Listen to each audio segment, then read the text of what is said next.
"You're really wearing that dress? You look like my old housemaid from back in the day." She said it loud enough for the whole table to hear.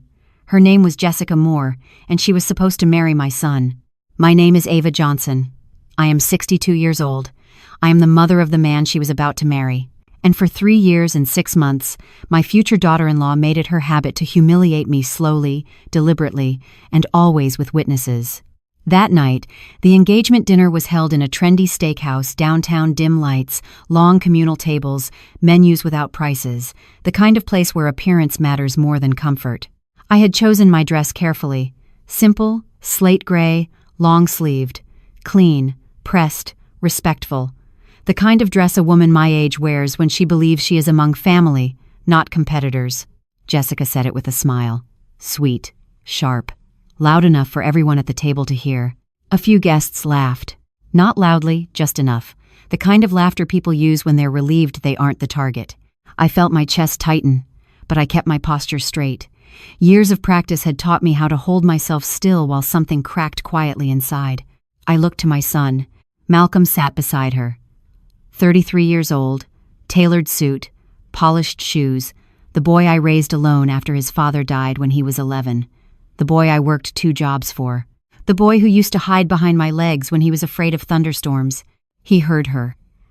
I know he did, but he didn't say a word. He cleared his throat, reached for his water, and stared down at his plate like the steak might tell him how to disappear.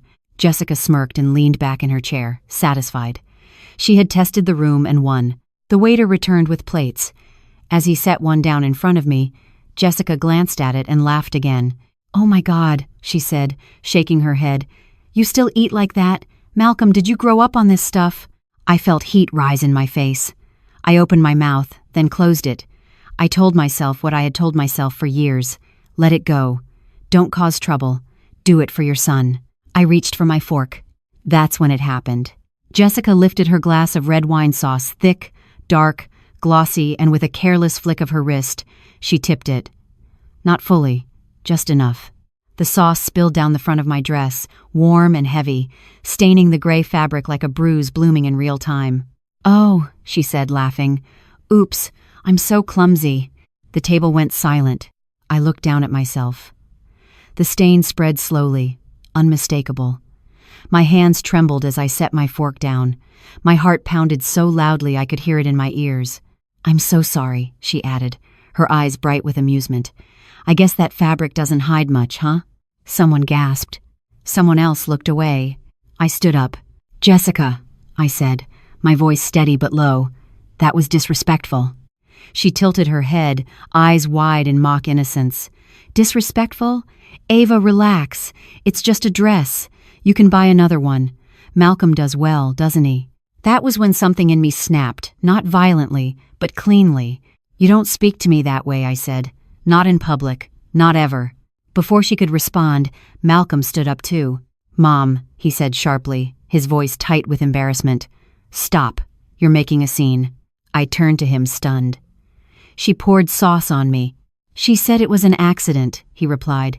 "You're overreacting." Overreacting. 3 years and 6 months of swallowing insults. 3 years and 6 months of being excluded, corrected, mocked. And now, standing there in front of a room full of strangers with sauce dripping down my dress, I was the problem. "Apologize," Malcolm whispered urgently. "Please, not here." I looked at my son and realized, with a pain sharper than humiliation, that he wasn't asking her to apologize. He was asking me to.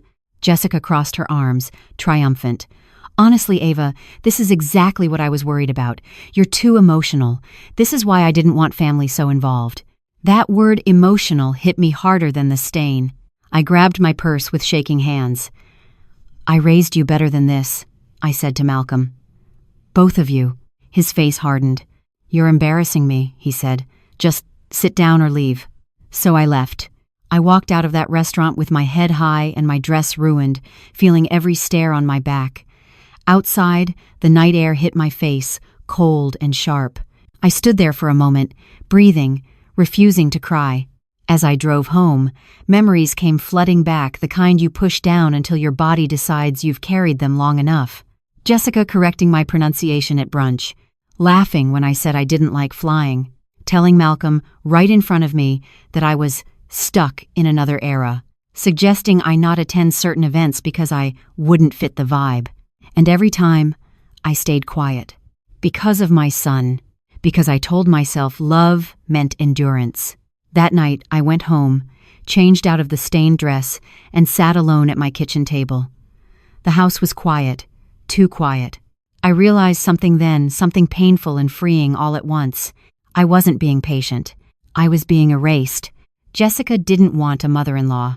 She wanted an obstacle removed, and Malcolm, my son, had chosen comfort over character. I didn't want revenge.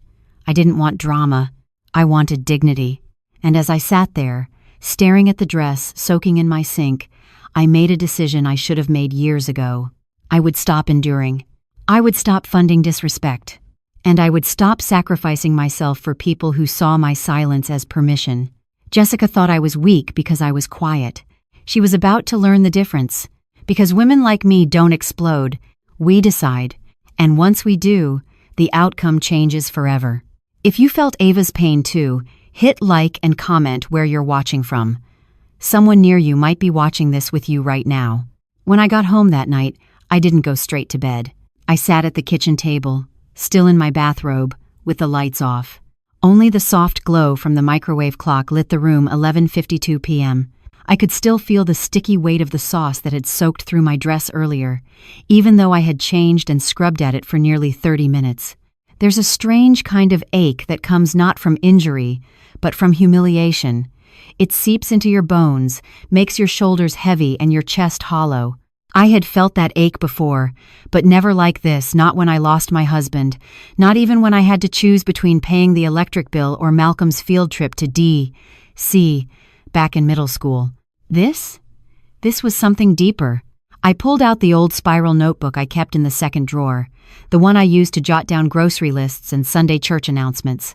But that night, I used it for something different. I wrote at the top of the page in shaky, all-caps handwriting, things Jessica did to me, that Malcolm ignored. I didn't write it to vent. I wrote it to remember. I began with the earliest ones. October 4th, 3.5 years ago, first time she came to dinner. I made chicken pot pie from scratch. She barely touched her plate and said, "I don't really do food with crust." Christmas Eve, same year. I knitted her a cashmere scarf. She looked at it and said, "Oh, you made this? That's sweet." Then left it at the house when they left. Malcolm's promotion dinner. She asked if I wanted her to Google how to pronounce prosciutto when I misread the menu. Mother's Day, year 2. She gave me a candle labeled Old Books and Dust as a joke. July barbecue. She told me I should stop wearing perfume because some people are sensitive to heavy scents. I filled 2 pages before I even took a breath. These weren't accidents. These weren't misunderstandings. They were choices. Little cuts, so small you'd think you imagined them if you weren't the one bleeding. I leaned back and stared at the list. I wasn't angry, not yet. Just numb. I turned the page and started writing something else. What I know about myself. 1. I raised a good man. At least, I thought I did. 2.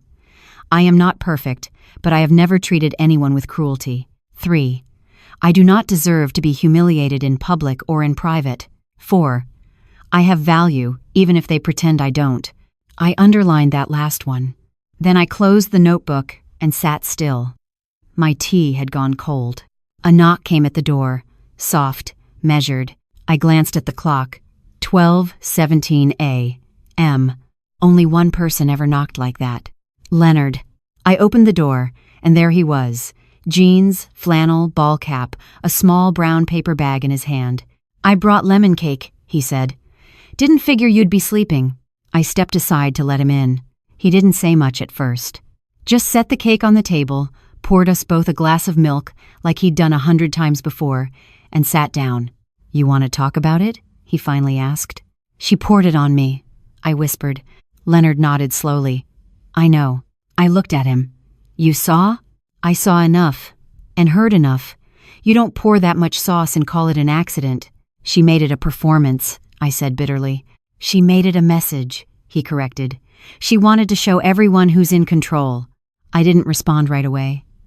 I just stared at the frosting on the cake, thick and white like snow. "She's been like this since the beginning," I admitted. I thought if I stayed quiet long enough she'd soften, or Malcolm would step in." Leonard didn't say. He should have. He didn't need to. His silence said it all. "I never wanted to compete with her," I said. "I only wanted to be part of my son's life." "You don't have to explain yourself to me." I looked at him then, really looked. He had lines on his face that hadn't been there 5 years ago, a softness in his eyes that only comes from watching someone you care about get hurt too many times. "I think she's trying to erase me," I said. "From his life, from the picture." Leonard leaned forward. "Then maybe it's time you stopped letting her hold the pen." I blinked. "Write your own name back in," he said, in ink. That night, I made a decision, not the big one, not yet, but a small one, a seed.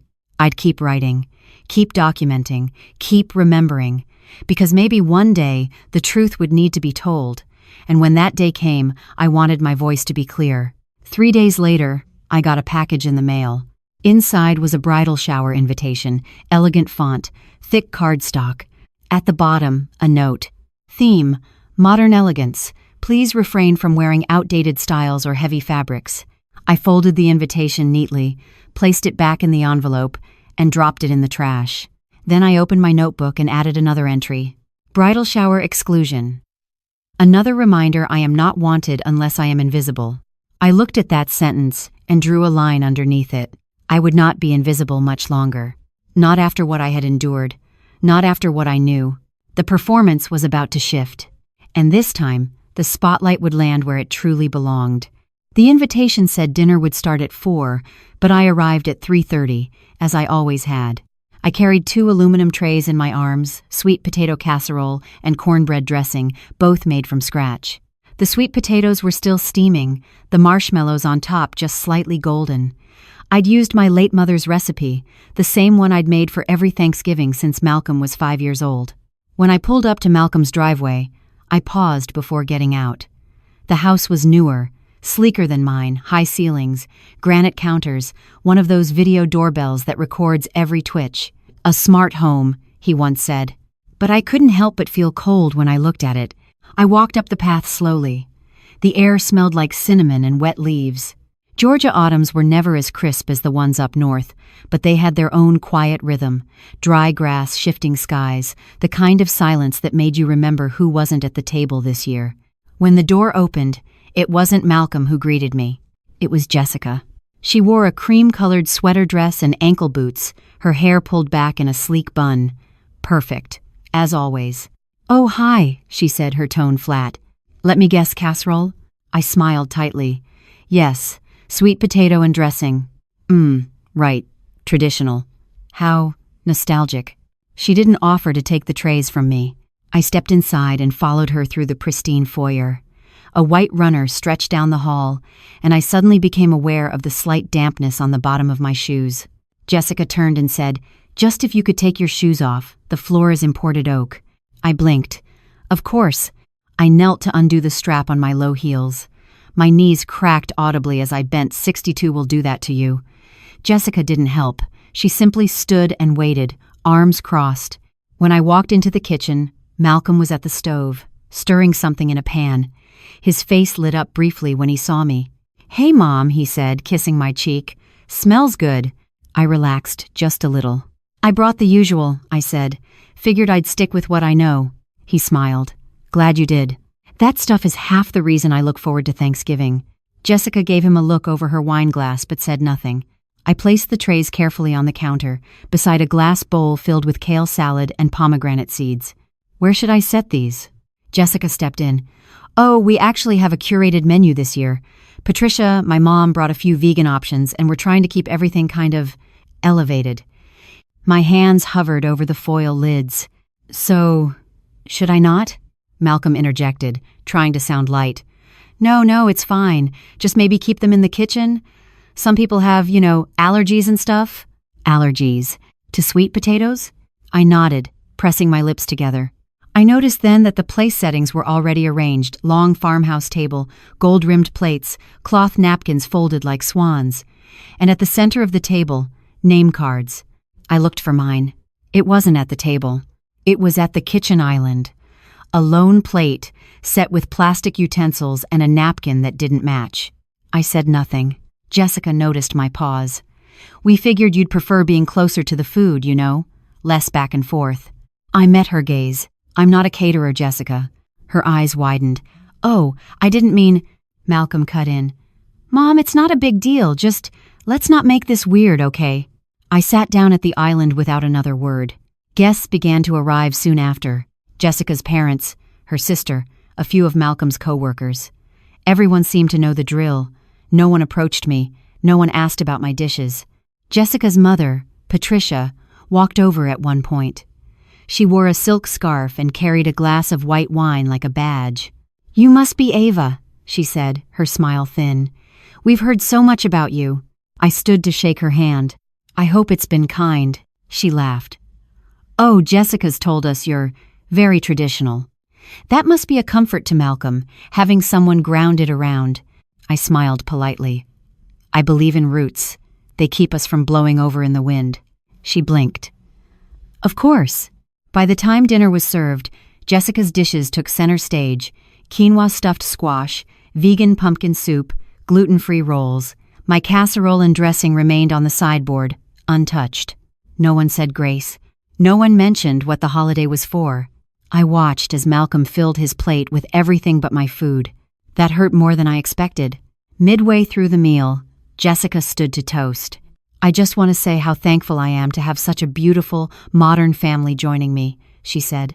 We may not all share the same background, but we're creating something new, something stylish and fresh. Everyone clapped. I didn't. Later, in the kitchen, I found myself wrapping up my untouched dishes. I wasn't angry. I was grieving. Jessica came up behind me. Thanks for bringing those, she said. But next time maybe just coordinate with me first, so we don't have, confusion. I turned to face her. Is there going to be a next time? She blinked.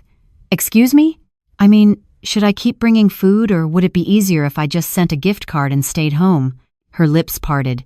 Wow, I didn't realize you were so sensitive. No, I said quietly. You didn't realize I was watching. Malcolm entered then. What's going on? Nothing, Jessica said quickly. Your mom was just feeling a little out of place. Malcolm looked at me. Mom, please don't start something. Not today. And there it was again. The reflex to blame me. Not the people excluding me. Not the woman dismissing me in my own language. Me. I gathered my dishes and said I had to leave early, blamed it on a headache. Neither of them tried to stop me. As I drove home, tears finally came. Not because of the food, not even because of Jessica, but because I looked in the rearview mirror and wondered, when had I stopped being family? The week after Thanksgiving, I didn't hear from Malcolm. No text, no call, not even a lazy, "How was your drive?" I'd cooked for a family that wouldn't taste my food, sat at a counter while they toasted each other at a table, and left without dessert or dignity. Still, nothing. It was quiet at home. The kind of quiet that stretches out like a second skin clinging, stifling. I busied myself, cleaned out the spice cabinet, reorganized the linen closet, folded and refolded towels that didn't need folding. But silence is a clever thing. It fills the gaps no matter how much noise you try to make. Then came the message. A ping from my old group text, Malcolm and family. I hadn't seen a notification from that thread in months. I opened it quickly, hopeful maybe a photo from the wedding planner, or a message from Malcolm himself. But what I saw wasn't meant for me. It was a screenshot from Jessica, sent accidentally. At the top, a photo of me sitting at the kitchen island during Thanksgiving, alone. I hadn't realized anyone had taken it. Underneath it, Jessica's message read, "This is exactly the vibe I don't want at the wedding. Sorry, but we can't have her there looking like the help." There were 2 laughing emojis, one from her sister, one from someone named Tara, who I assumed was her friend from work. Seconds later, another message followed. "Oops, wrong thread. Sorry, Ava." Then silence. I stared at the screen, my thumb hovering above the message. It wasn't the words that broke me. It was the effort. The premeditation. The fact that she'd taken a photo of me, shared it, and mocked me in private while I was still cleaning dishes from a dinner I hadn't been invited to fully join. I didn't respond. I just sat back and let the weight of it all settle around me. Jessica had stopped pretending. And Malcolm? He had given her access to every corner of his life, including the family thread I had created when he got his first flip phone at 14. A few minutes later, my phone rang. It was Malcolm. I didn't answer. He called again. And again. By the fifth call, I picked up. "Mom," he said, "Jessica feels horrible. It was a mistake." "Sending it?" I asked. "Or thinking it?" He was silent for a beat. "She's under a lot of stress. The wedding is in 6 weeks. There's a lot going on." I waited. "You know she didn't mean it like that." "No, Malcolm. I think she meant it exactly like that." He sighed. "Can we just move past this? Please. I'm asking you not to make a big deal out of this." There it was again. "You're the problem, Mom." I closed my eyes. "Malcolm," I said slowly, "I raised you better than this." He didn't respond. I ended the call without saying goodbye. That night, I reopened my notebook. This time, I didn't just write about what Jessica had done. I wrote dates, times, screenshots. I printed the group message and taped it to a page. I wasn't sure what I was building yet, but I knew it mattered. I remembered something Leonard had once told me, years ago, when I caught a neighbor boy vandalizing my mailbox and Malcolm begged me not to report it. "Sometimes," Leonard said, "forgiveness without boundaries just teaches people how far they can go." Jessica had gone too far, and I had let her. Not anymore. 2 weeks later, Leonard came by with a pecan pie and a story about the postman mixing up packages again. We sat on the porch like we used to, listening to the wind play through the wind chimes. "She sent a picture of me," I said suddenly. Leonard turned to look at me. "In the group chat," I explained. "She called me the help. She sent it to the wrong thread by mistake." His jaw clenched. "What did Malcolm say?" "He asked me not to make a scene." Leonard shook his head. "He's gonna regret that one day." I looked down at my hands. "I don't know who he is anymore." "You do," Leonard said gently, "but he's buried under someone else's idea of who he should be."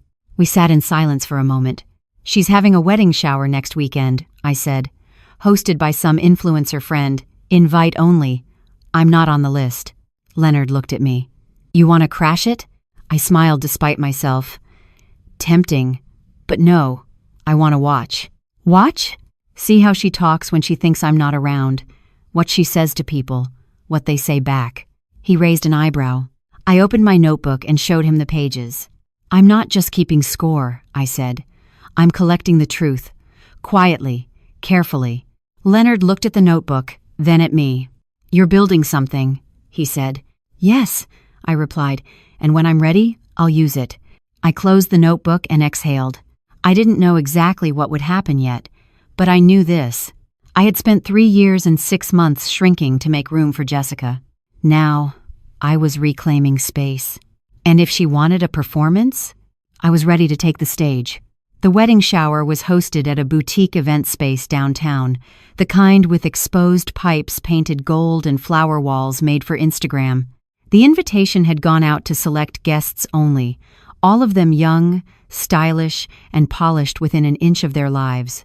I wasn't invited, of course, but I went anyway, not to crash it, not to demand a seat, to observe. Leonard dropped me off 3 doors down in his old pickup truck. I wore black slacks, a cream cardigan, and a wide-brimmed hat, nothing too obvious, nothing too dull. I carried my phone tucked into my coat, already set to record. "I still think this is risky," Leonard murmured as I opened the door. "You sure?" "I don't need to speak," I said. "I just need to listen." He nodded, then added softly, "You don't owe them grace, Ava. But if it hurts, leave." I smiled. If it hurts, I press record. I walked slowly to the building. The entrance was covered in gold and blush balloons, a sign that read, "From Miss to Mrs., Jessica's Bridal Soiree." A girl in stilettos stood near the door, laughing too loud into her phone. I ducked into the cafe next door, a narrow little spot with hanging plants and high-backed chairs. I picked the one closest to the window, facing the event space. I ordered tea I wouldn't drink, and I waited. I didn't have to wait long. The music started a soft playlist of acoustic covers. Guests arrived in clusters, all holding tiny wrapped boxes and wine in gift bags. I saw Jessica through the large windows, standing beneath a faux flower arch, sipping from a champagne flute and basking in the compliments. At one point, a server passed by my table carrying mini cupcakes on a golden tray. I slipped out. I approached the outer edge of the event space, just behind a row of potted ferns and a small open window near the catering table. The chatter was loud enough to carry. I crouched slightly enough to remain hidden, not enough to seem suspicious, and held up my phone. And then I heard her voice. "I mean, she wants to be involved," Jessica said. "But it's just not the vibe. We're doing clean, modern luxury. Not potluck and polyester." A laugh rose from the group. One woman, Tara, I assumed, added, "You said she actually brought cornbread dressing to Thanksgiving?" Jessica groaned. "And sweet potatoes with marshmallows. Are we in a retirement home? No offense, but I don't want my wedding to smell like a church basement." The laughter was louder now. Another voice chimed in. "Did she at least help pay for the wedding?" Jessica snorted. "She offered to pay for my dress. I said no, obviously. I'm not walking down the aisle in a dress from some dusty department store. Besides, I told Malcolm I didn't want her opinion. She thinks lace is elegant." Another round of laughter. Then Jessica said something that chilled me. "She's a good woman. But good doesn't mean useful. And at this stage of life, you need to make room for people who elevate your brand." That was the word. Brand. That's what I had become to her. Not a person, not a parent, a public liability. I pressed stop on the recording and backed away. No one saw me. Inside, they toasted. Outside, I walked away from the lie she was building, armed with the first real truth I'd captured. Back home, I played the recording twice. Once for clarity, once for courage. Then I uploaded it to a flash drive. I labeled it, Jessica, Bridal Shower, Evidence 1. I didn't know exactly what I'd do with it yet, but I knew this. Jessica had spent years controlling the narrative, and now I had my own. That night, I made a call. Not to Malcolm, not to Leonard, to my cousin Miriam in Charleston, a woman with sharp eyes, a legal mind, and a long memory. "I need help," I told her. "Not revenge, strategy." She didn't ask why. She simply said, "Tell me everything."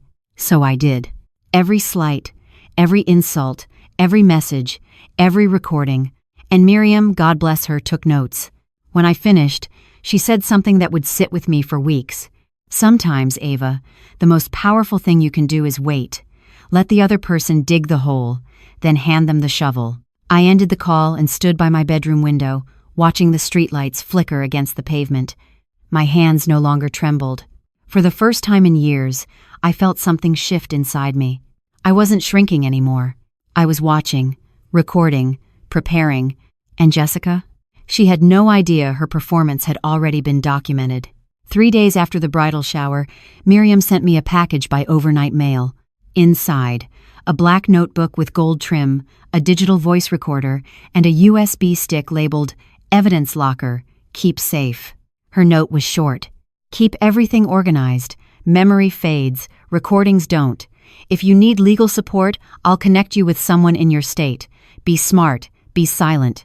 Let them show you who they really are." I turned the notebook over in my hands. It felt heavier than paper. It felt like intention. So I got to work. I started logging everything. Times, dates, names. I cataloged every slight and every moment of silence that followed them. I downloaded the message thread Jessica had accidentally sent, copied and archived the audio recording from her bridal shower, and printed out a paper trail of how often I had been excluded, corrected, or humiliated under the guise of civility. And the deeper I went, the more patterns I saw. Jessica wasn't just cruel. She was calculated. She didn't lash out randomly, she staged things. She made sure witnesses were present. She made sure Malcolm saw her smile while I winced. It was all carefully balanced to keep her innocent in public and victorious in private. I had allowed this for too long. Not anymore. That weekend, I dropped off a casserole at a nearby shelter, something I often did in the holidays. On my way home, I passed a local boutique where I'd once bought Malcolm his first dress shoes for prom. It was closed. Out of business. Time moves like that, doesn't it? Quietly erasing the things you thought were permanent. When I got home, I saw a new message in the group chat. I nearly ignored it, but something told me to open it. It was from Malcolm. "Hey, quick question. Can we meet this week? Just you and me." My heart stuttered. I stared at the screen. "No, Jessica. No sarcasm. Just my son." I replied simply, "Yes, Tuesday, 4 p.m., at my house." He responded with a thumbs-up emoji. I felt a twinge of something. Hope? Nerves? I wasn't sure anymore, but I cleaned the kitchen twice that day. When Malcolm arrived, he looked tired. His suit jacket was wrinkled, tie loose, as if he'd come straight from the office and hadn't had the energy to pretend today. "Hey, Mom," he said, kissing my cheek. "You look good." I nodded toward the kitchen table. "Sit." I made coffee. He did. He took it with 1 sugar, no cream, same as always. There was a long silence. Then he said, "Jessica wants me to put the condo in her name." My hand paused halfway to my cup. I looked at him carefully. "Before the wedding?" He nodded. "She says it's just easier, tax-wise, that she'll be managing more of the bills." I set the cup down. "What do you think?" He shrugged. "She says it's normal. That's not what I asked." He looked away. "I don't know. I just want peace. I'm tired, Mom." And that was the crack in the armor.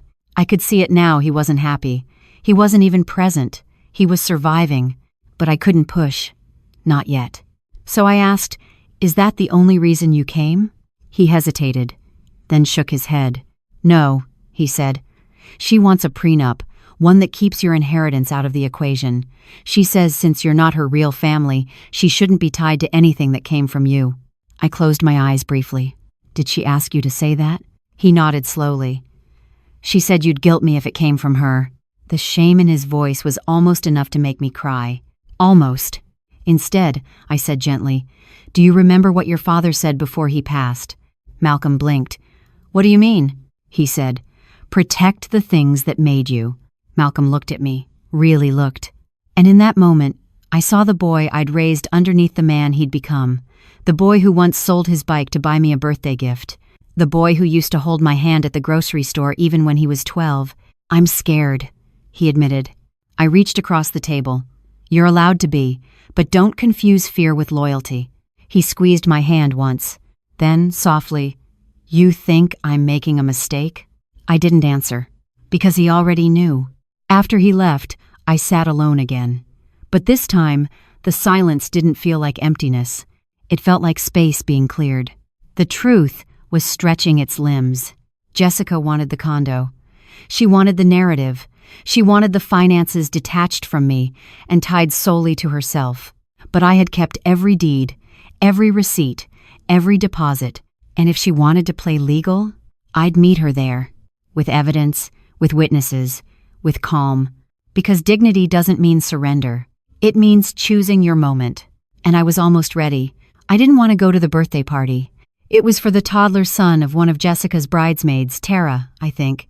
The invitation had come not through Malcolm, but as a forwarded message from a mutual church acquaintance. A casual backyard gathering, it said. Hot dogs, bounce house, family fun. I knew it was a stretch. But I also knew Malcolm would be there, and I wasn't ready to disappear from his life without trying at least one more time. So I baked cookies, packed a smile, and arrived 15 minutes late to avoid the opening crowd.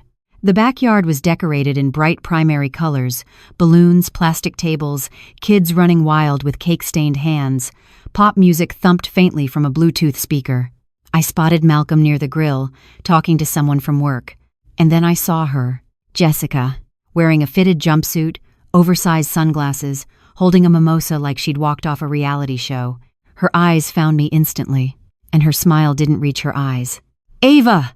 she called, loud enough for heads to turn. "You made it!" I walked over, offering her the box of cookies. Thought I'd bring something sweet for the kids. She took the box, glanced inside, and let out a little laugh. "Oh," she said, "this is so nostalgic. Just like the bake sales we used to have in elementary school." Someone near her chuckled. I brushed it off. "Where can I put them?" "By the gift table," she said. Then with a smirk, "Right next to the snack station." Don't worry, I'll make sure the kids know which ones are homemade. I nodded and started walking away, but her voice stopped me. Oh, everyone, this is Ava, she said, turning to a circle of guests. Malcolm's mom. She used to help out with some of our house stuff, right? I froze. She knew what she was doing, framing me as a helper, an outsider, someone on the payroll, not in the family. There was a pause in the group, awkward, polite smiles. Someone murmured, "Oh, that's nice," and quickly turned back to their conversation. I approached Malcolm at the grill, trying to ignore the heat rising in my face. He looked up, surprised. "Hey, didn't expect you here. I thought I'd say hi. You haven't answered my texts." He shifted uncomfortably. "Been busy. With wedding prep?" He gave a weak smile, among other things. I glanced over my shoulder. Jessica was watching us. "She introduced me," I said flatly, "as your former housekeeper." His brow furrowed. "I'm sure she didn't mean—" "Malcolm," I said, my voice low and steady. "Please don't insult me by defending that." He sighed. "Mom, you're blowing it out of—" "She's trying to erase me," I said, "from your life, one accident at a time." He looked away, and I saw it again, that same flicker of shame I'd seen before. Before I could say more, Jessica walked over, her voice syrupy sweet. "Everything okay here?" I turned to her. "Jessica, I'd appreciate it if you didn't make jokes at my expense. Not today, not in front of strangers." Her eyes went wide. "Jokes? Oh, Ava, I was just being friendly." "You were being dismissive," I said. Again, the group nearby was starting to listen. I could feel the shift in air. Malcolm stepped in quickly. "Can we not do this here?" "She's been doing it everywhere," I snapped. "At your engagement party, at Thanksgiving, at the shower, and now here. How long do I have to stay quiet for your comfort?" Jessica crossed her arms. "Wow, I didn't realize you were keeping score." I looked her in the eye. "I'm not keeping score," I said. "I'm building a case." She blinked. Malcolm grabbed my arm gently. "Mom, please, let's just talk over here." He pulled me a few steps away, near the garage. "Why are you doing this?" he hissed. "Because you won't," I whispered. He ran a hand over his face. "She's my fiancée, and I'm your mother. I need you to let it go." "No," I said. "I've let it go for 3.5 years." "She's trying," he said weakly. I stared at him. "Is she?" I asked. "Or is she winning?" He didn't answer, just stared at the ground like a child caught cheating. I nodded slowly. "I see."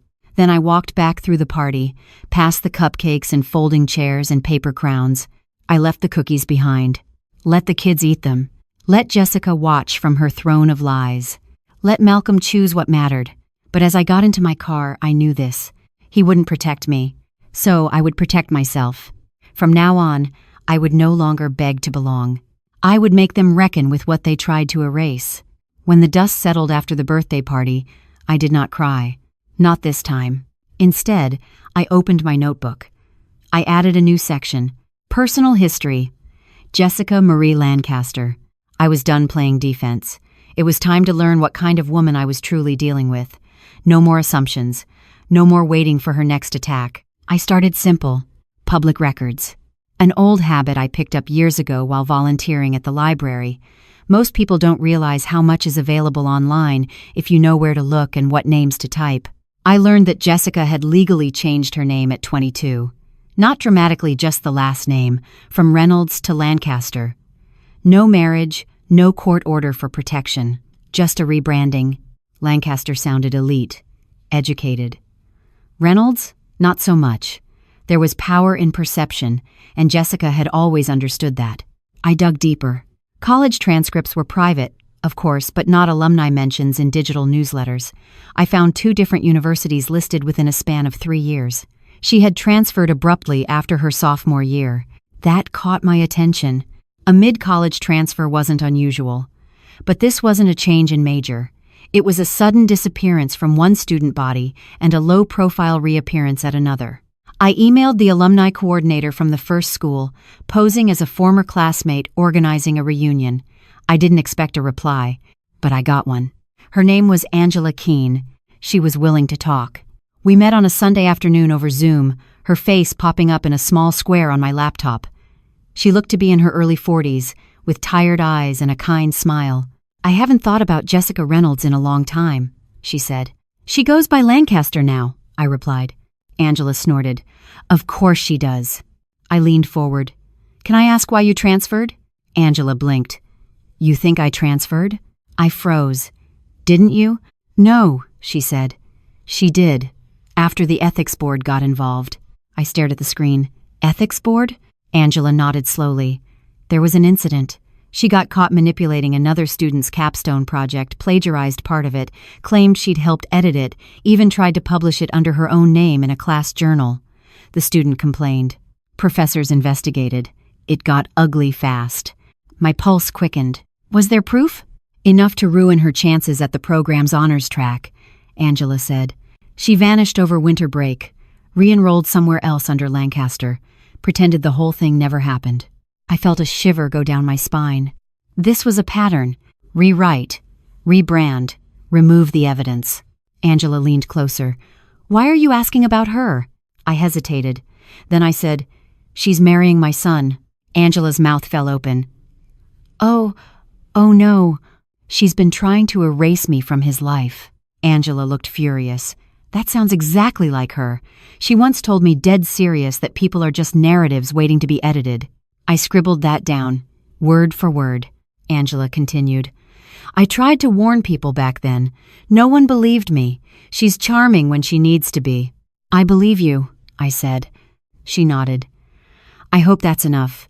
I ended the call, printed the transcript, and added it to the folder labeled Truth File. Then I called Miriam. "You were right," I told her. "She's done this before." Miriam didn't sound surprised. "Send me the transcript. And Ava, be careful. Truth only works when you control how it's revealed." "I'm not going public." "Good. Let it simmer." She paused. "Do you have any leverage yet?" "Real leverage." I thought for a moment. "I will," I said. "Soon." Because I knew the wedding was getting closer. And with each passing week, Jessica's mask was slipping further. I could feel it. And she had no idea I was tracking every crack. The next day, I visited the church where Malcolm had been baptized. Reverend Howard, a warm man with a deep voice and gentle hands, had known me since before Malcolm was born. I hadn't spoken to him much since Leonard passed, but he welcomed me with a hug that lingered just long enough to remind me who I still was in this world. "I'm worried for my son," I said, sitting in his office, hands folded tightly. He listened without interrupting. When I finished, he said, "The truth is a sharp thing, and people bleed before they learn." "I don't want to destroy him," I said. "I just want him to see." Reverend Howard nodded. "Then be the mirror. Quiet, clear, unmoving." I smiled. "That's the plan." He tapped his fingers together. "May I offer a suggestion?" "Of course. Write him a letter." I blinked. "A letter?" I repeated. "Yes, but not for now. For later. For after. When the storm breaks and he doesn't know what's real." I swallowed hard. "You think the storm is coming?" He didn't answer. He didn't need to. I left the church with my heart heavy and my mind sharp. Back home, I sat at my desk and opened a fresh page. Letter to Malcolm. To be read when the truth arrives.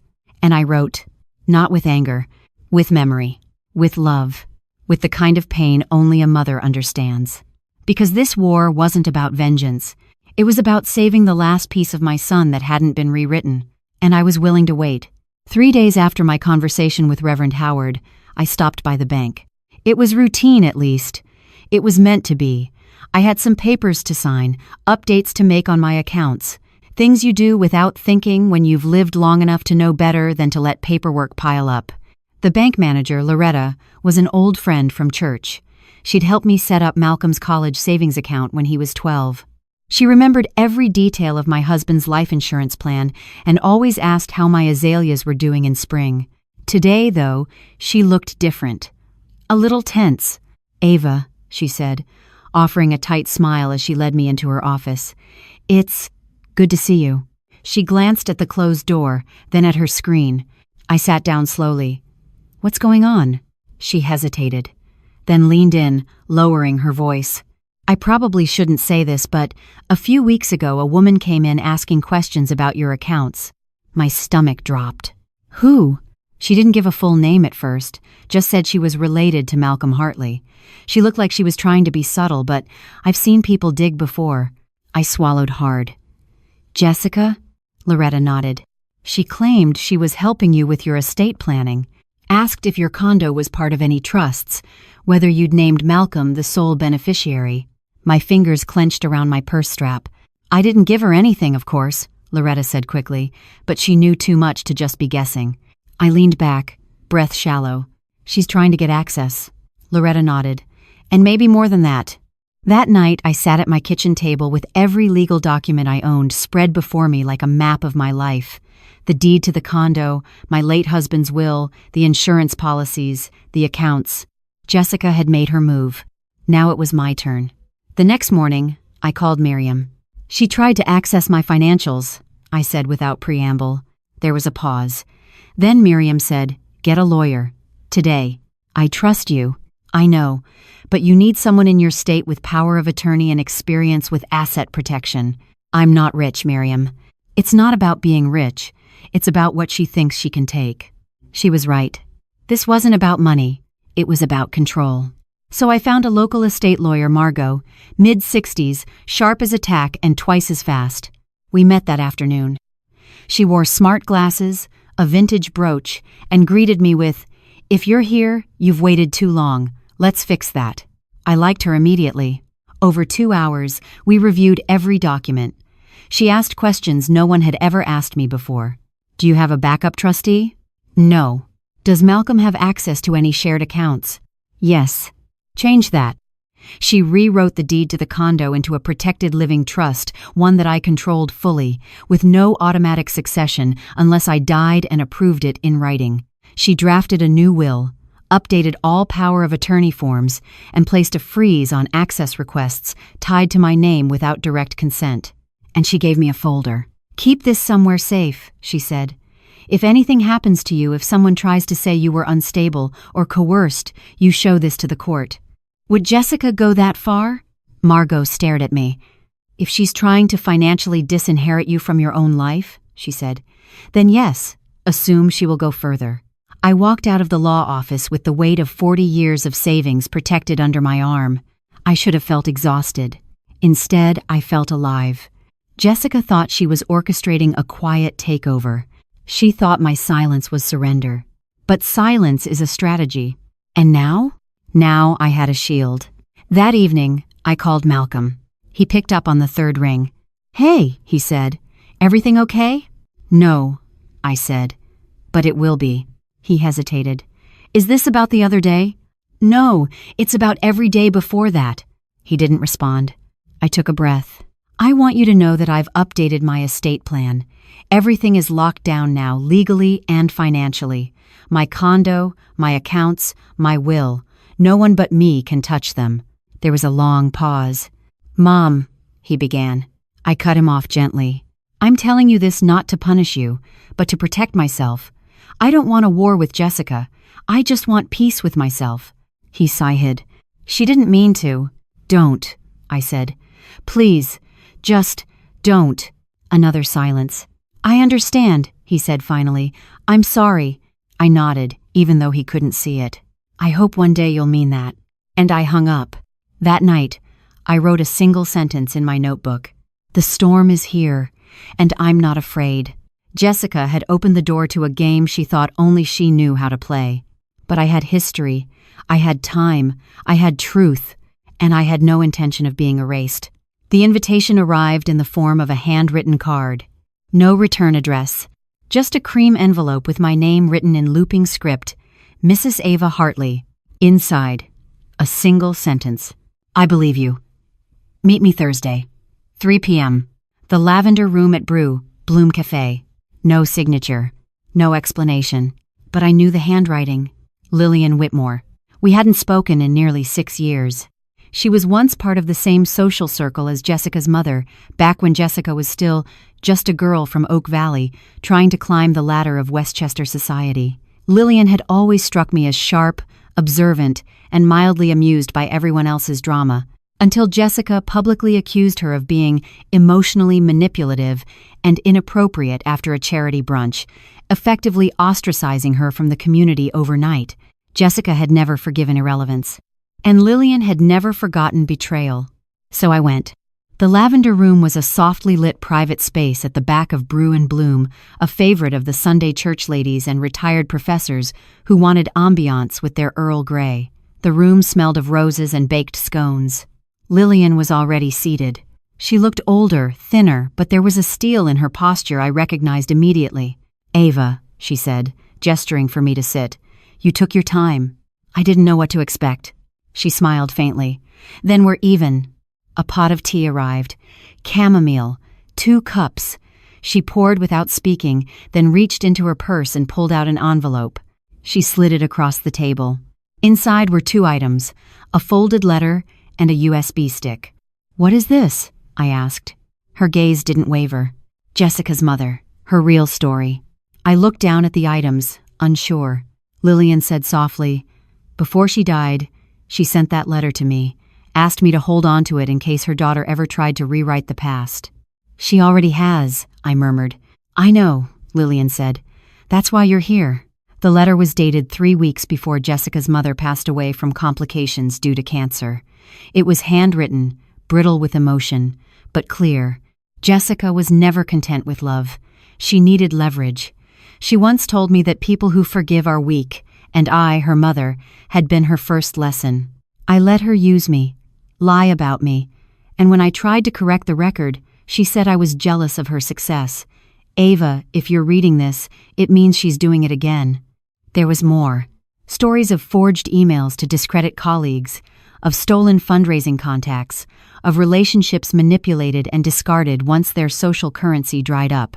At the end, the letter said, "I pray someone, someday, makes her stop.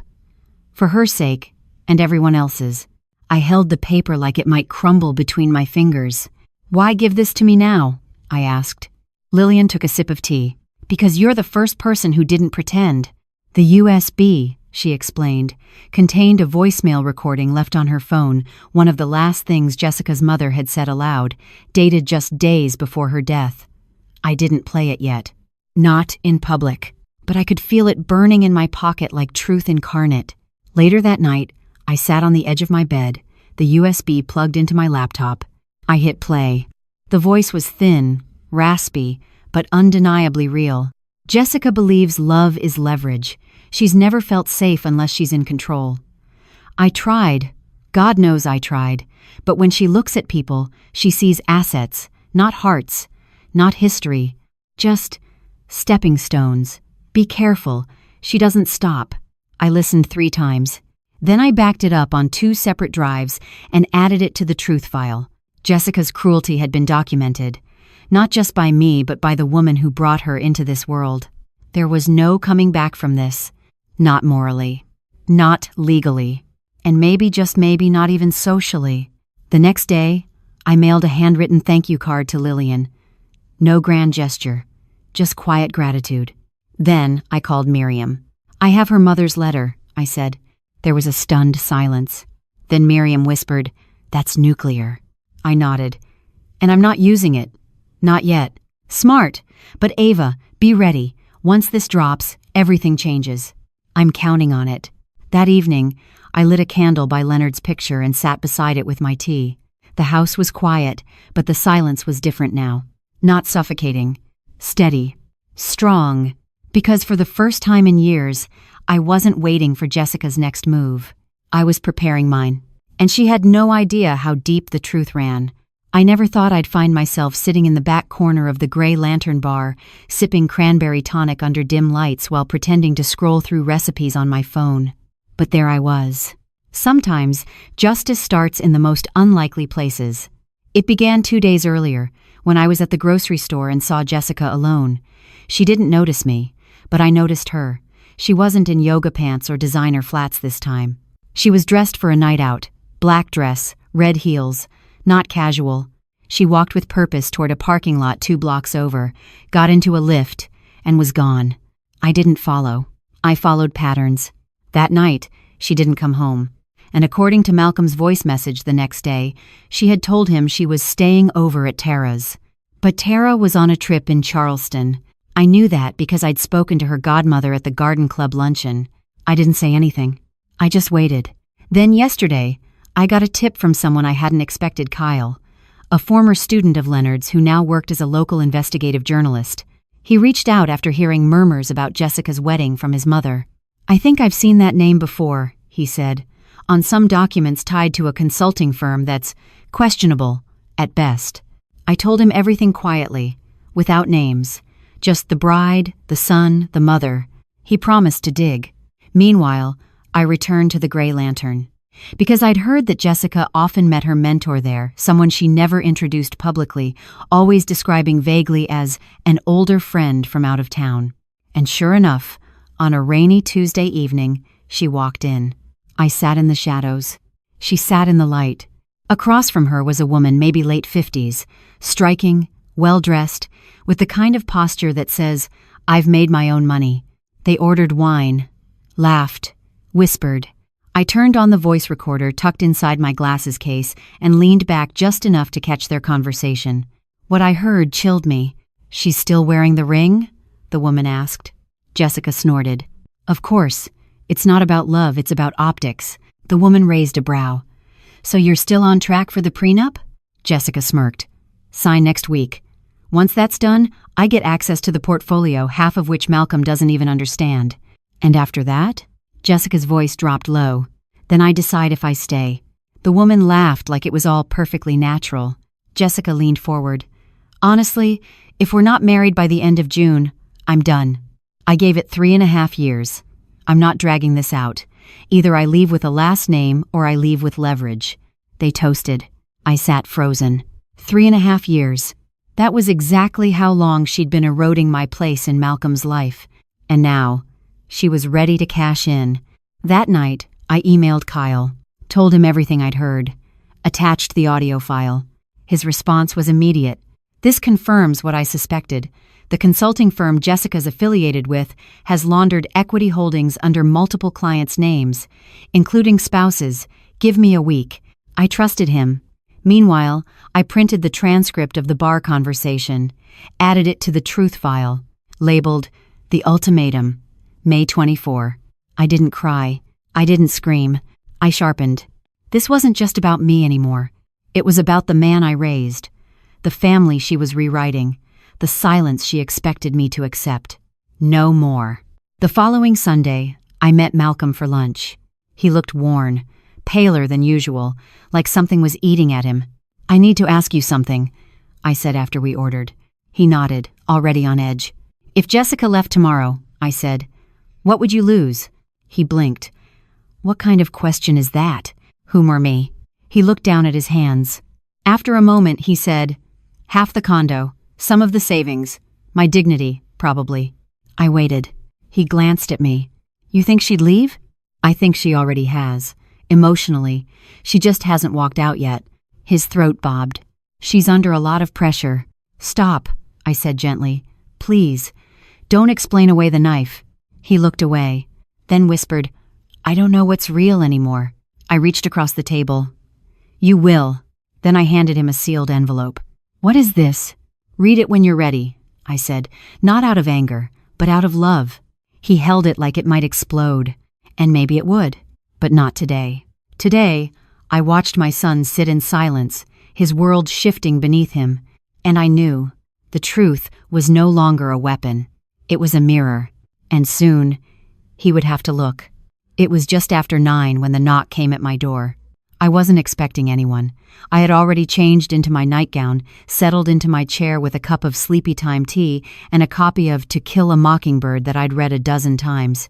But something told me it was him. I opened the door, and there he was, Malcolm, standing in the porch light, looking older than his 34 years. He held a manila folder in one hand, his car keys in the other. "Can I come in?" he asked. I stepped aside. He didn't speak for the first few minutes, just stood in the living room, staring at the fireplace like he was trying to remember something warm. I didn't push. Eventually, he sat down and opened the folder. She asked me to sign these. There were 8 documents inside: contracts, agreements, a revised version of their prenuptial arrangement. Jessica's name appeared on nearly every page in bold. She said it's standard, he said, that it protects both of us. I took a slow sip of tea. And what do you feel when you read them? He stared at the papers like they were written in a language he didn't speak. Claustrophobic, he said at last. I nodded. That's a feeling worth listening to. He ran a hand through his hair. I didn't want to believe it. Believe what? That she's playing me. I said nothing. He looked up at me, eyes rimmed red. I thought I was marrying someone who loved me, who saw me. But I think she only saw the name, the condo, the proximity to a life she wanted. You're not wrong for wanting love, I said. You're just wrong for ignoring when it disappears. He let out a bitter laugh. You were right. You saw it from the beginning. I didn't want to be right. He leaned forward, elbows on knees, his voice low. What do I do? I looked at him, really looked. This was my son. The boy I once wrapped in blankets during thunderstorms. The man I'd nearly lost to silence. Now, he was reaching back. I said softly, you do what strong men do. You tell the truth, to yourself, and then to her. He shook his head. She'll twist it, make me look like the villain. Then let her. Villains often write their own version of the story. But they can't erase the facts. He hesitated. And the prenup? I reached into a side drawer and handed him Margot's card.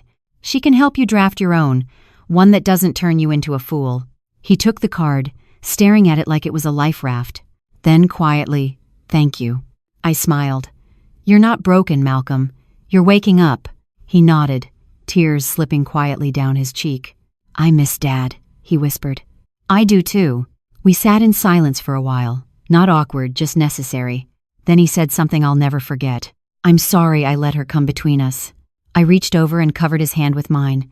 She never really did, I said, because I never left. The next morning, I found a small envelope on my kitchen counter. It was addressed to me, in Malcolm's handwriting. Inside was a single note. You were right. I'm not signing anything, not until I know who she really is. Thank you for never giving up on me. Attached was a printed photo of us from years ago, him at 10, me behind him, both of us laughing over a bowl of flour and cookie dough. On the back, he'd written, This is real. She isn't. I held it to my chest, and for the first time in months, I cried. Not out of grief, but relief, because the boy I raised was still in there, and he had finally started to fight back. I stood at the edge of the country club's glass ballroom, hidden just behind the floral display Jessica had commissioned to impress her future in-laws. Malcolm had invited me. Jessica hadn't. Officially, the event was a family strategy dinner, a bizarre phrase she used with confidence, as if marriage were a boardroom merger. I was told there would be wine, speeches, and a slideshow of shared milestones. Most of the invitees came from Jessica's side, her business contacts, extended family, and what I privately referred to as her social climber entourage. I wore navy. Understated. I wasn't there to compete. I was there to listen, and, more importantly, to watch Malcolm. He played his role with unsettling ease, smiling at the right moments, clinking glasses, even posing for a photo with Jessica's aunt who once called me common. But I could see it in his eyes now. The distance, the calculation, the thin layer of polite performance stretched over something much sharper.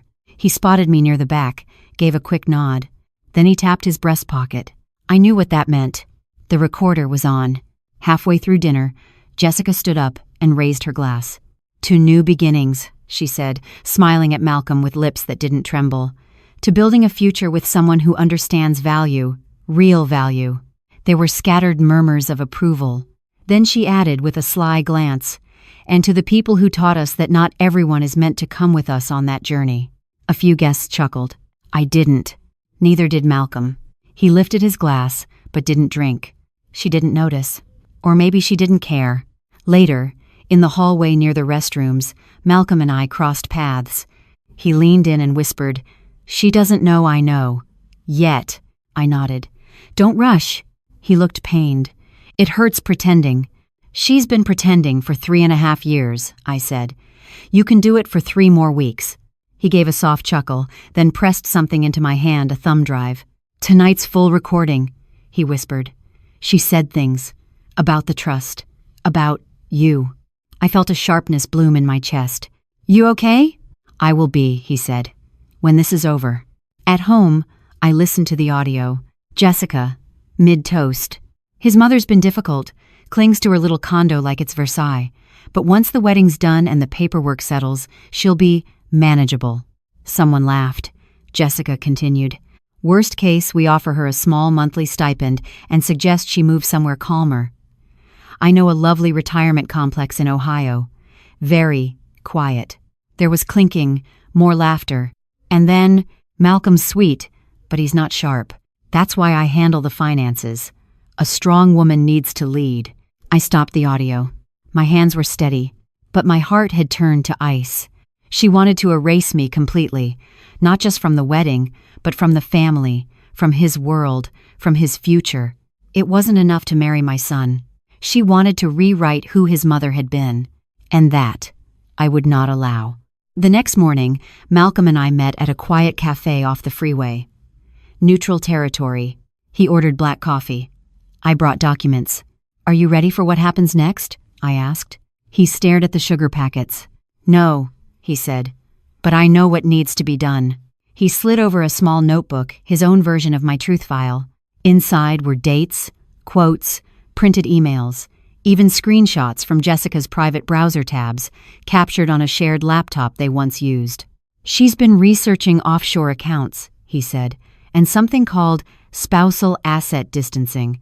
She's planning for an exit even if she stays." I breathed in slowly.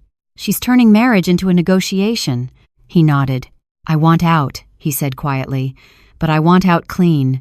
No drama, no public humiliation, just truth." I smiled sadly.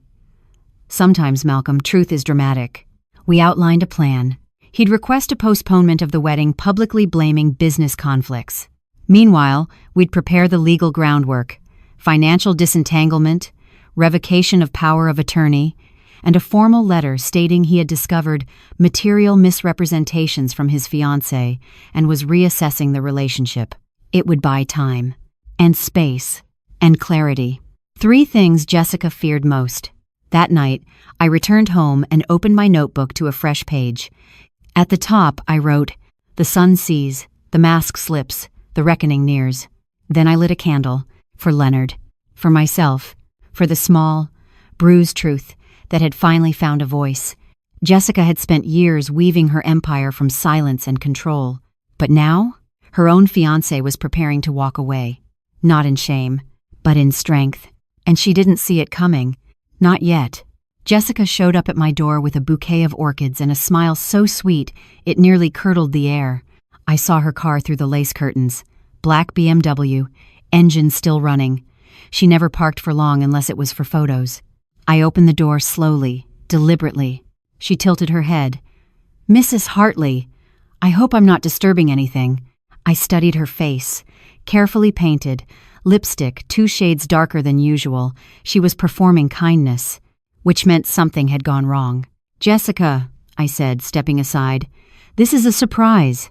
She breezed in like she owned the floorboards, placing the bouquet on my kitchen table without asking. "Orchids," she said, "for peace." "Orchids don't grow in conflict," I replied, "but thank you." She laughed, falsely. "Always so witty." I made tea. She declined. She didn't come for comfort. She came for control. "I've been meaning to talk," she began, fingers tracing the rim of her designer clutch. "I feel like there's been tension between us." "Have you?" I asked softly. She blinked, a flash of annoyance crossing her eyes. "Yes, and it hurts, Ava. I want us to be family." I sipped my tea. "So do I. That's why honesty matters." Jessica smiled, but her jaw tightened. "That's exactly what I mean, so I'd like to propose something. Here it comes." She reached into her bag and pulled out a glossy folder, gold-trimmed, embossed with her name and Malcolm's. Inside were printed wedding plans, color schemes, and tucked near the back, a real estate transfer proposal. My name was at the top. "So we've been thinking," she said lightly. "It might be a beautiful gesture if, as a wedding gift, you signed over the condo to Malcolm and me." I set my cup down, quietly. "Have you?" She nodded. "It would symbolize unity and security. I mean, it's practically his home already." I looked at her for a long moment. Then I said, "Jessica, you have a talent." She blinked. Excuse me? For dressing greed as sentiment. She flushed. I didn't mean to offend. And yet, I said, rising from my chair, here you are, standing in my kitchen, asking for the roof over my head. You want power. I understand, but you won't get it from me. Her mouth opened, but no words came. I continued. This house was bought with the life insurance of a man who worked himself sick so his family could be safe. You want a symbol? This home is a symbol of loyalty, of history, of love that can't be bought. Jessica narrowed her eyes. I was trying to include you. No, I said. You were trying to disarm me. Silence thickened between us. Then she stood. Well, she said sharply, I suppose we know where we stand. I met her gaze. Calm, unflinching. We've always known. You just hoped I'd forget. She turned on her heel and left the orchids behind. They wilted by morning. Later that night, Malcolm called. She showed up, didn't she? Yes. She's spiraling. I told her we should slow things down, and she lost it. She came here to ask for the condo, I said. There was a pause. Then, of course she did. I told her no. Calmly, but clearly. He exhaled. Thank you. Malcolm, I said gently, you can't play both sides much longer. I know. She's beginning to feel it slip. I know, he repeated, voice tight. I need one more week to untangle everything. You have it, I said, and I meant it. But Jessica wouldn't go quietly. Not now. Not ever. So I began preparing for the next act. The one where truth wouldn't just whisper from shadows. It would stand in the light and demand to be heard. Jessica was watching him. That much Malcolm knew. She no longer asked questions. She analyzed tone, measured pauses, checked browser history. Last night, she'd picked up his phone while he was in the shower. He saw the wet fingerprint smudge, but he didn't say anything. Instead, he tightened every password, encrypted every file, and removed the truth folder from his personal laptop. It now lived on a secure flash drive locked in a box under Margot's supervision. The walls were closing in, but this time, he was the one pushing them. At the same time, I took the bus to Street Elmo's Chapel, just beyond the ridge. It wasn't my regular church, but it was quiet, honest. The kind of place where the pews creaked and nobody filmed their sermons. I sat in the second row, alone. The stained glass windows bathed the altar in fractured amber and green. Mrs. Hartley? A voice whispered behind me. Reverend Howard. He didn't ask why I was there. He just sat beside me. After a while, he said, I heard about the engagement party last week. I smiled faintly. News travels. Especially when people drink too much and pretend it's sincerity. I exhaled. They're not married yet. No, he said gently.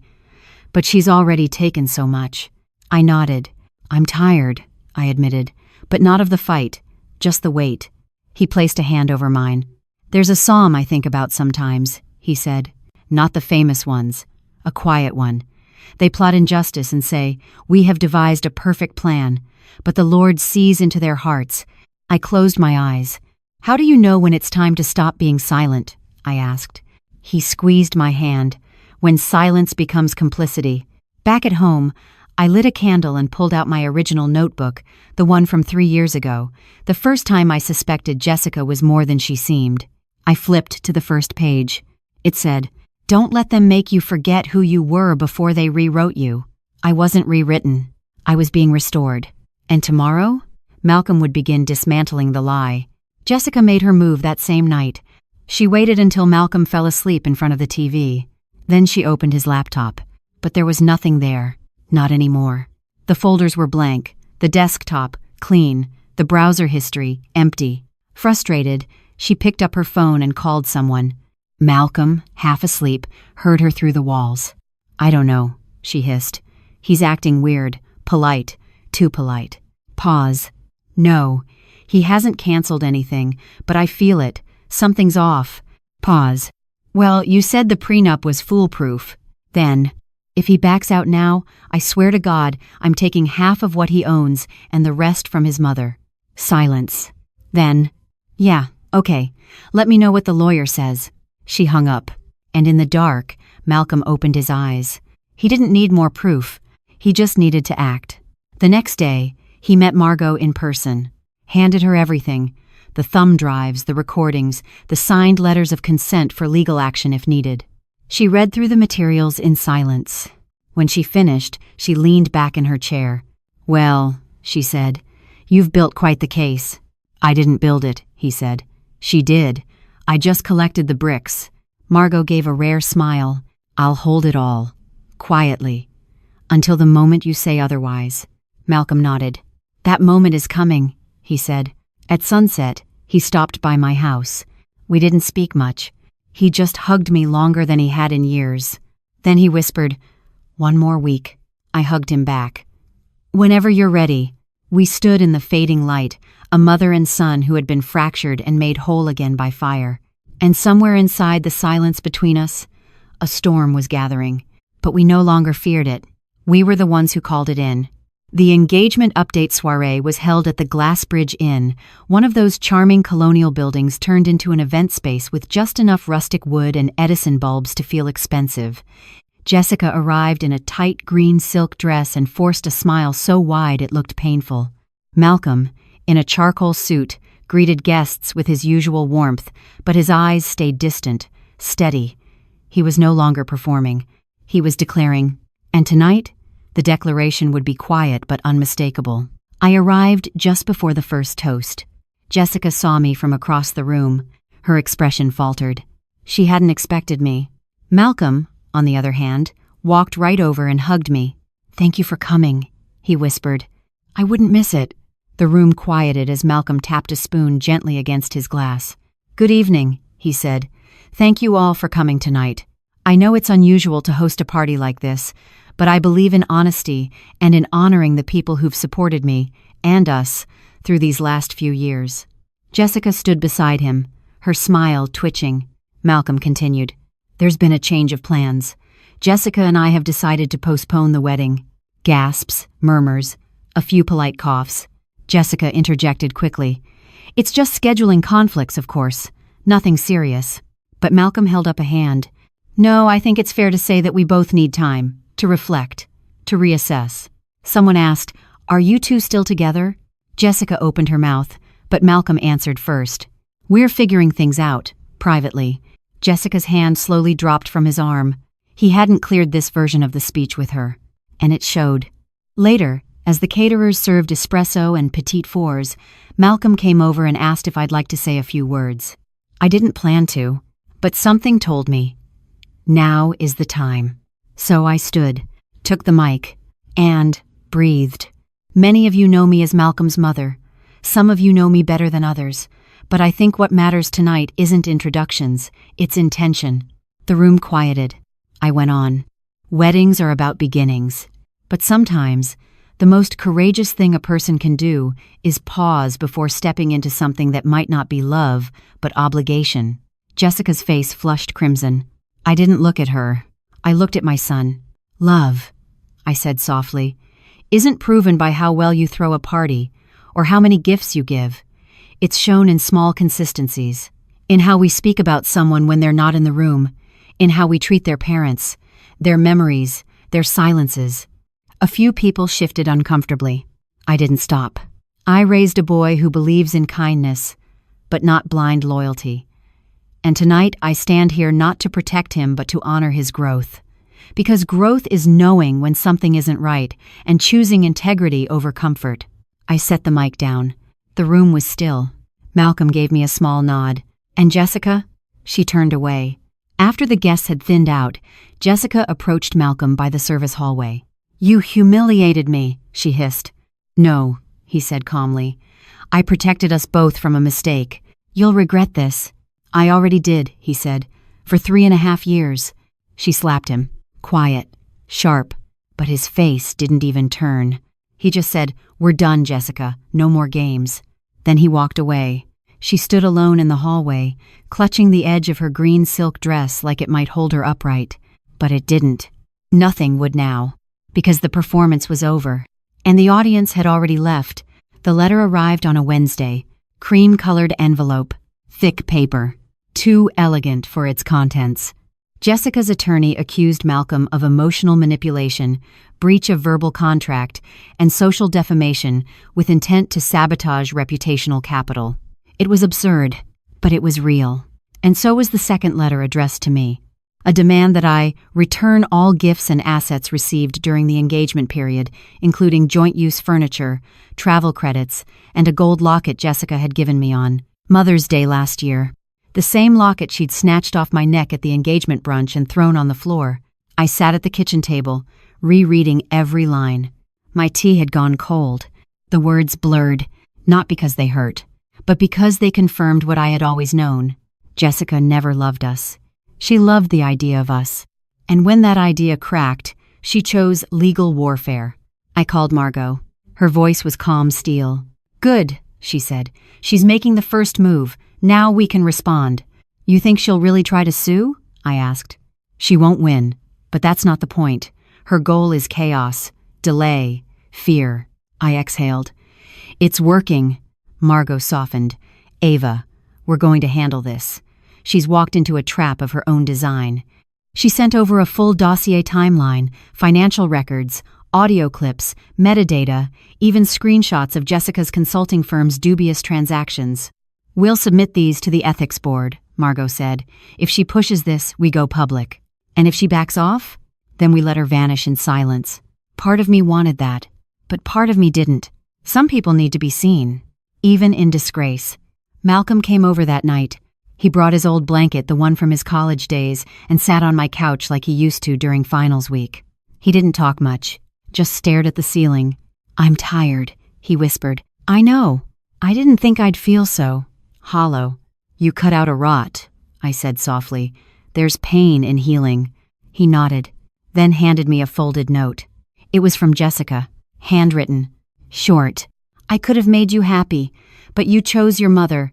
Goodbye." I stared at it for a long time. "She's still trying to blame," I said. "She always will."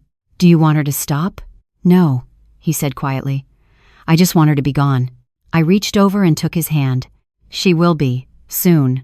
The next day, Margot filed an official cease and desist letter to Jessica's attorney, citing malicious intent, false claims, and a preponderance of financial deceit on her part. Included was a preliminary draft of a civil countersuit. For fraud. I didn't want to go that far, but I would. If she kept pushing, I was no longer afraid of the fallout. I was afraid of what silence would do to Malcolm if we let her win the narrative. So we stood, side by side, not for revenge, but for dignity, ours. And his? The media never got wind of it. Jessica, perhaps realizing the extent of what we had gathered, quietly withdrew her complaints within the week. But she didn't apologize. She never would. Her silence was her last defense. But it wasn't enough. Because by then, her network had started unraveling too. Margot shared a brief update. Jessica's consulting license was under review. Her firm was being audited. Several clients had parted ways. She wasn't destroyed, just revealed. And that was enough. On Sunday, I sat on the back porch with Malcolm, watching the sky turn purple. He rested his head on my shoulder, like he used to when he was small. "Do you think she ever really loved me?" he asked. I thought about lying, about softening the truth. But I didn't. "I think she loved the version of you that fit her plans." He nodded. "And now? Now you're free." He closed his eyes. "Next time," he said, "I want something simple." "You want something real," I corrected. He smiled, and for the first time in years, it reached his eyes. I found the locket in the drawer again, tangled in the corner, tucked beneath an old roll of tape and expired coupons. I almost threw it away, but then I stopped, not because I wanted to keep it, but because it reminded me of how much I'd learned to let go. I placed it in a small velvet pouch, wrote "Return to sender" on the envelope, and left it at the post office. Jessica's address was no longer valid. The girl who once tried to own our lives had vanished, like a storm that left behind debris but not direction. And that was fine. Not everything deserves a grand goodbye. Some things simply end. Malcolm started teaching again. He looked different in the lecture halls, older, certainly, but steadier. He walked with a man who had seen the edge of something and chose to step back. I watched one of his guest lectures online. He quoted Baldwin, smiled at his students, took questions with grace. He was alive again, and I didn't need to fix anything, because he wasn't broken anymore. As for me, I returned to my garden. The lilies were blooming stronger this year, almost defiant in their brightness. Leonard would have called it poetry in photosynthesis. I laughed, remembering, then cried quietly, not for what was lost, but for what had survived. One afternoon, while folding linens, I found a journal I hadn't opened in years. Inside was a page from the week Leonard passed away. Protect him, Ava, even if he forgets why he needs you, even if he resents you for it. I had, and now I could stop. Not because I was giving up, but because Malcolm had remembered who he was, and that was enough. I wrote a letter that night not to Jessica, or Malcolm, or even Leonard, but to myself. You were not too much. You were not dramatic. You were not wrong to speak. They will call you many things when you set a boundary, but the truth is quiet, and it doesn't need permission to exist. You kept your name, your home, your soul, and in the end, you lost a lie but found yourself. I folded the letter, placed it on my bookshelf, next to the family Bible, right beside the photo of Malcolm as a boy, flower on his face, laughter in his eyes. I didn't need revenge. I had peace, and that was a better ending than I'd ever imagined. This story isn't just about a failed engagement or a manipulative woman. It's about a mother who refused to let her dignity be erased, a son who had to unlearn the lies he thought were love, and the quiet power of standing your ground when the world tells you to sit down. In the end, truth didn't roar. It whispered, and that was enough to dismantle a lie built over years. Because real love doesn't demand silence. It honors your voice. And sometimes, walking away is not weakness. It's the beginning of finally coming home to yourself.